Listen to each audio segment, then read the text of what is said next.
রবীন্দ্র রচনাবলীর নবম খণ্ড দিয়ে চাপা দেওয়া সুইসাইড নোট, ছেলেকে লেখা। লিখে হাতে ব্লেড নিয়ে বাথরুমে ঢুকেছিলেন মাস্টার মশাই। দুপুরবেলা কাজের লোক দরজার তলা দিয়ে রক্ত আসছে দেখে চিৎকার করে ওঠে। ছেলেকে লেখা এই তার প্রথম এবং শেষ চিঠি। অরণি, আমি বিশ্বাস করি সন্তান পবিত্র জলের মতো। যদিও তোমার সঙ্গে আমার সম্পর্ক ভালো নয়, তবু তোমাকেই লিখে রেখে যাই। গত 2 বছর তোমার মায়ের চিকিৎসা বাবদ আমার যৎসামান্য সঞ্চয় আপাতত নিঃশেষিত।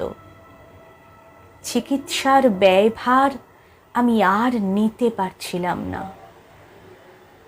জীবনে তোমার টাকা ছুঁইনি, মরেও ছোঁব না।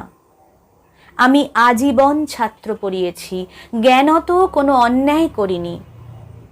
গত মাসে আমার স্কুলে এক অভিভাবক এসে ঝুলোঝুলি করেন তার ছেলেকে নেবার জন্য।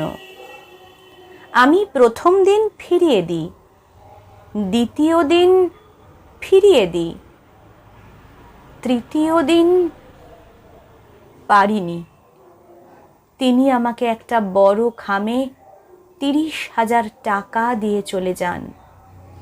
সেই টাকায় এই মাসে তোমার মায়ের চিকিৎসা চলছে। জানি না তিনি বাড়ি ফিরবেন কিনা কোনো দিন। ফিরলে বলো, পৃথিবীতে আমার বেঁচে থাকার অধিকার চলে গেছে। ইতি বাবা।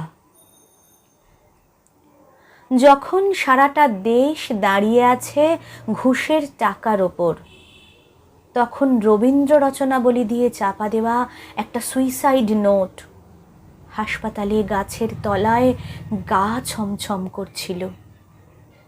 এগিয়ে গেলাম সাদা কাপড়ে ঢাকা মাস্টার মশাইয়ের দিকে, একটু বেরিয়ে থাকা পা দুটোর দিকে।